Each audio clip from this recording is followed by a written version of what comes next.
My name is Jane, and I live with my husband Alex. Alex rarely does any household chores and often treats me as if I'm his maid. I work part-time, trying to balance everything. Hey, could you cook dinner tonight? I asked Alex one evening. He looks at me, confused. Huh? Why? We're short-staffed today, and I might have to work overtime. Can you cook dinner for a change?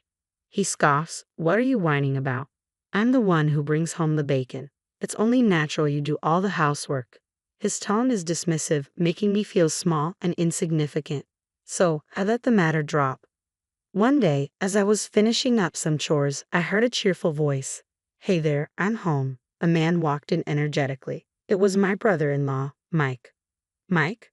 What are you doing here? I asked, surprised. What do you mean? This is my house, he replied, confused. It seemed he mistakenly believed he was at his parents' house, and our conversation felt completely out of sync. Oh, if it's not my folks' place, you should have just told me that, Mike said. I did tell you that, I responded, a bit exasperated. Well, since you're here, make yourself at home, Alex said unexpectedly. Wait, what? Why are you okay with this? I protested, but Alex ignored me, and so Mike stayed with us. From the beginning, it was clear that Mike was an incredibly rude guest. Hey Jane, I'm helping myself to the beer in the fridge, Mike announced one day. What? I was shocked. He acted as if the house were his. When do you plan on leaving? It's already been 3 days, I asked, hoping for a definitive answer. What? It's only been 3 days. Let me stay a bit longer, Mike replied with a nonchalant smile, seemingly oblivious to our discomfort. But that beer is Alex's, I pointed out, feeling my frustration grow. So, why don't you just buy some more? Mike retorted casually. It's not about the beer. I wanted to argue, but it seemed pointless to explain. I ended up staying silent. When is your brother planning to leave? I finally asked Alex, hoping for a resolution. Huh? What do you mean? Mike isn't going anywhere anytime soon, Alex replied, surprising me. What? But he said, I began, realizing Mike had no plans to leave. It turned out he had a falling out with his parents and didn't want to return home. He had mistakenly believed this was his parents' house, though now it seemed he might be playing along. Anyway, where's my beer? Alex interrupted. Well, it's gone. Mike drank it, I replied, feeling a mix of frustration and resignation. What? Seriously, just go buy some more.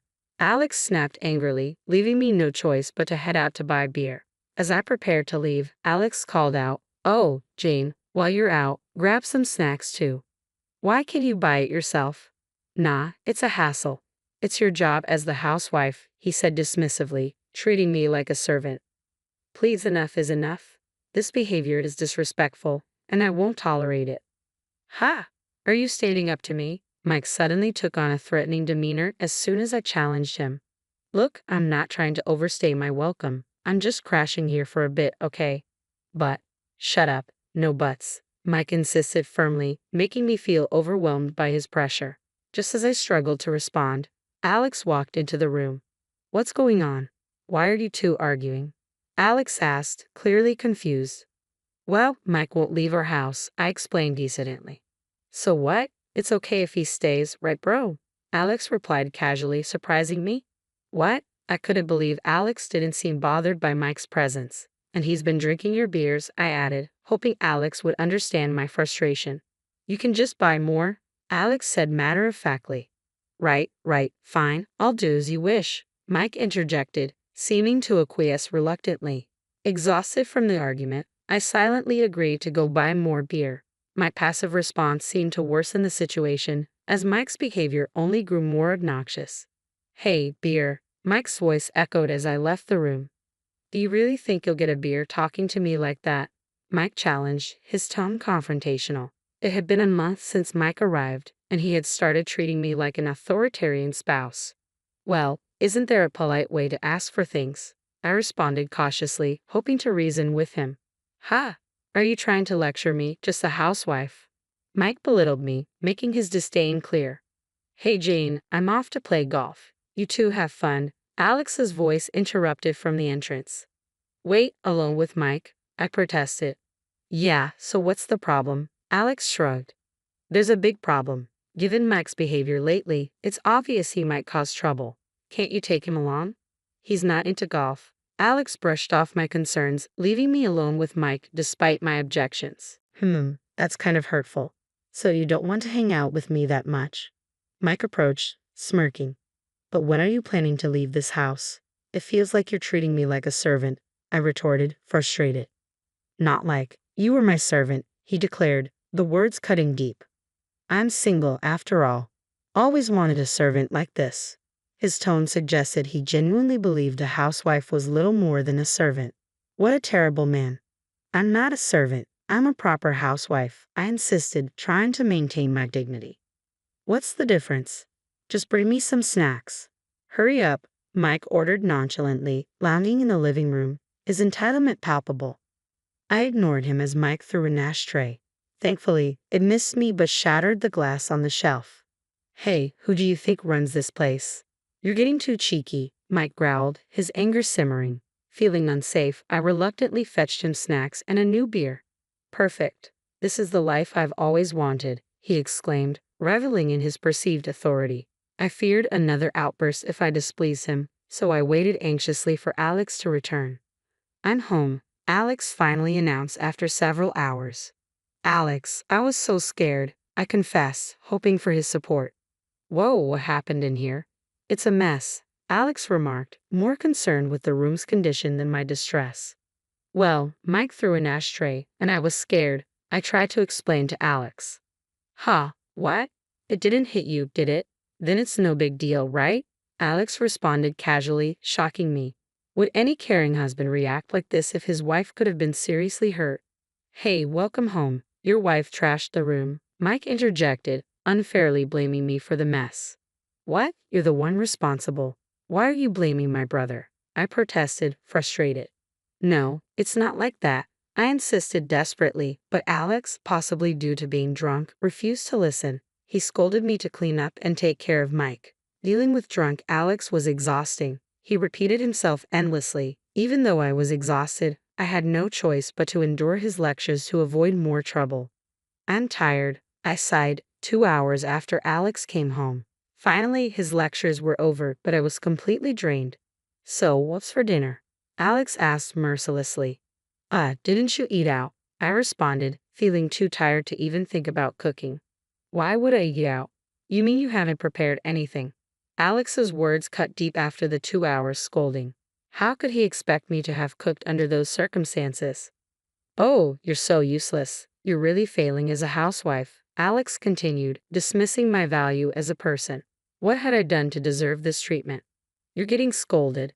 This is hilarious.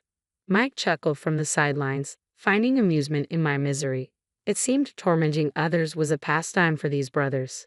Despite my exhaustion, I ended up cooking for Alex and Mike. They even complained about the food, adding to my despair.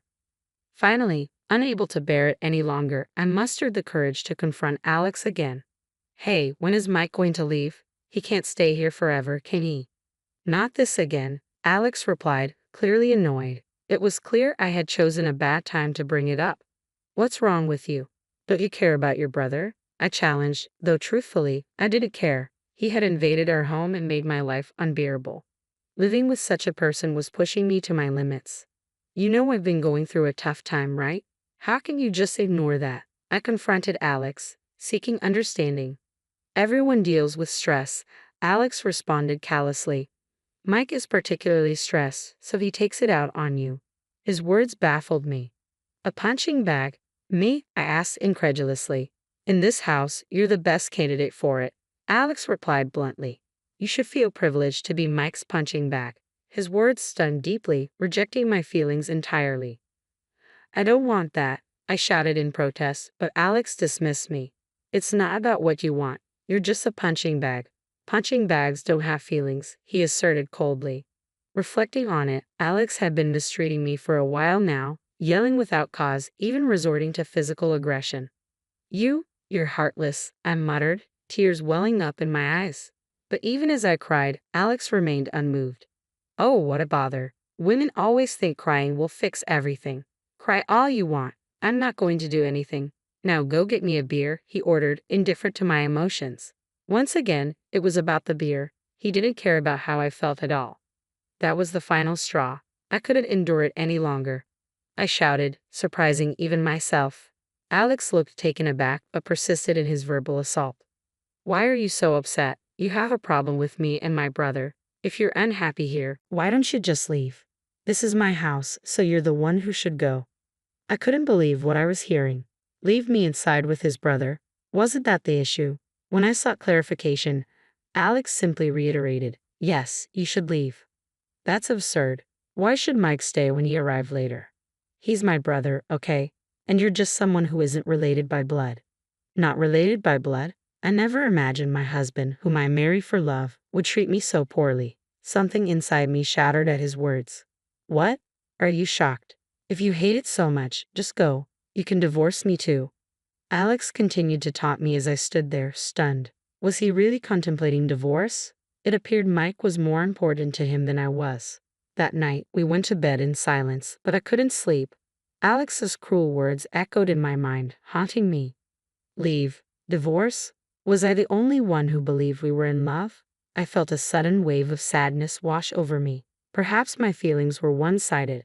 After shedding tears that soaked my pillow, I made a decision and drifted off to sleep. A few days passed since that heartbreaking moment. Alex called me. Hey, where are you? Why did you leave early in the morning? I just noticed. It's been a few days since I last saw you. I didn't care if you noticed. I've been having instant noodles, but I've run out. Make me some food, he demanded. I thought he could survive on instant noodles forever. He sounded flustered, raising his voice. With no other option, I calmly replied, well, I've moved into my own place. What? You're living alone? He sounded genuinely surprised. There was a studio apartment available, so I signed the lease immediately. I'll have movers bring my stuff later. What the hell are you thinking? Make dinner for me and Mike, he demanded sharply. Why should I? You're the one who told me to leave, I retorted firmly, refusing to back down. No, that was Alex tried to assert himself, but his voice wavered as his own words contradicted him. Anyway, come back home. This is a husband's order, he insisted, attempting to assert control. Strangely, though, I no longer felt intimidated by Alex. Why should I come back? There's nothing but unhappiness for me there, I countered. It doesn't matter if it's unpleasant. You're just a servant in this house, Alex retorted, repeating the hurtful term. I wondered if both brothers truly believed I had no rights as a person. Shocked and speechless, I decided to reveal my decision. Alex, you know what? I've decided to take your advice. What? What are you saying? I'm filing for divorce. What? Divorce? He appeared genuinely taken aback. It was odd. Why was he so surprised when he had initiated the topic? Don't be absurd. There's no way I'm getting a divorce. I refuse, he asserted firmly, seemingly unwilling to lose a convenient housekeeper. But his dismissive attitude couldn't shake my resolve. It's because of you and your brother. You've both oppressed me for so long. I've been holding back, I insisted, feeling the weight of my words. Alex's voice began to falter, perhaps realizing the seriousness of the situation. Come on, you're joking, right? Divorce? Seriously, I'll talk to your parents and convince them, he pleaded desperately. What good would that do? I've already spoken to them. They won't listen to you. What? He seemed panicked, realizing the depth of the situation. Maybe he should have just asked his brother to leave and changed his behavior. Please reconsider. My brother says he's sorry, he added, trying to salvage the situation. I thought to myself, these are the kind of people who only show remorse when they're in trouble. Their words of regret meant nothing to me. I couldn't trust them. I'm sorry, but I can't believe anything you say. I won't forget what you've done, and I won't forgive it, I told Alex firmly. His flustered reaction only confirmed my decision. Please wait, I'm begging you, Alex pleaded desperately, but he hadn't taken action when I begged him to address his brother's behavior. The more we talked, the more pitiful Alex appeared.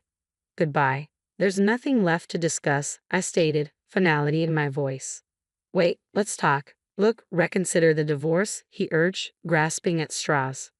I proceeded with the divorce proceedings through my lawyer, and it was successfully finalized. Alex and his brother ended up in a major argument over household responsibilities, leading to both of them landing in the hospital. After everything they put me through, they got what was coming to them. Now that I'm single, my life is far easier than it was with Alex. I only wish I had left him sooner.